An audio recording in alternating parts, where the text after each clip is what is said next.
Bonjour, bonjour et bienvenue sur Une voix qui porte. Je suis absolument ravie de te retrouver aujourd'hui pour un podcast, un audio dans lequel je vais te parler d'une petite astuce de Dewey. Dewey, c'est un personnage de la série Malcolm.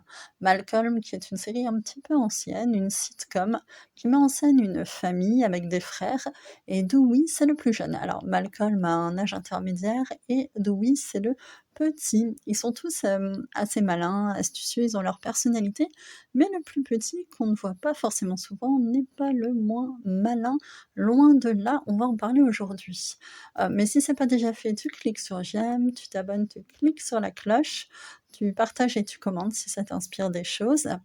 Et puis c'est bon pour la vie de la communauté, pour le référencement et ça me donne des idées de vidéos. Alors aujourd'hui, je voudrais te parler de ce petit malin de Dewey. J'ai vu juste un petit bout d'épisode, et ça m'a vraiment inspiré cette vidéo. En fait, Dewey doit vendre des biscuits pour, son école et l'un de ses premiers réflexes, c'est d'appeler son grand frère qui est parti de la maison, un peu extrait de la dynamique, familiale, donc un peu lointain et de lui dire: «Oh là là, je sais pas trop comment faire, je dois vendre des gâteaux, je dois en vendre beaucoup et papa m'a dit que, j'y arriverai jamais».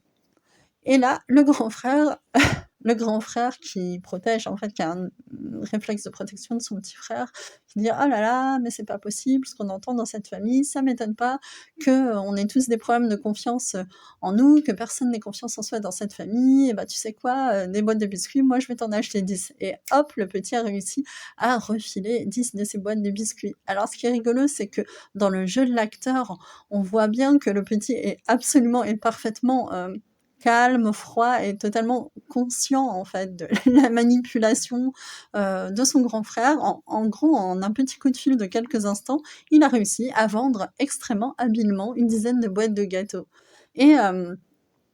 Et alors, je voulais te parler de son procédé manipulatoire et te dire, la prochaine fois que quelqu'un te contacte pour te dire: «Oh là là, c'est vraiment trop injuste, rends-toi compte ce que je vis» et cetera, demande-toi si c'est pas un petit Doui qui essaye de te vendre des boîtes de gâteaux.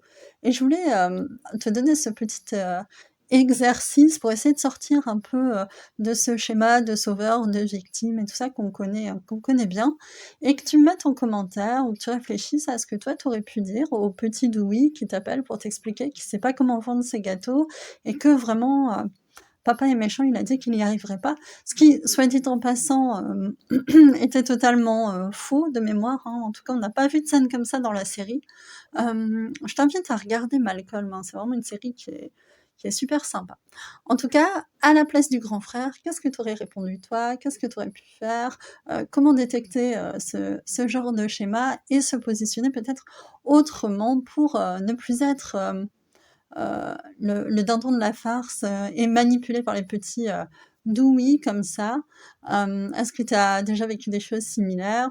Je trouve qu'en quelques instants seulement, avec une mini problématique et un petit coup de fil, ça fait vraiment, un exemple parfait de ce genre de situation. Je sais pas si tu as déjà vu cet épisode, mais moi j'ai trouvé ça vraiment frappant. Voilà, c'est une excellente série.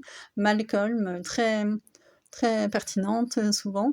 Je t'invite à la regarder et mets-moi en commentaire, toi, ce que tu aurais répondu au petit Louis. Je te dis à très bientôt, prends soin de toi.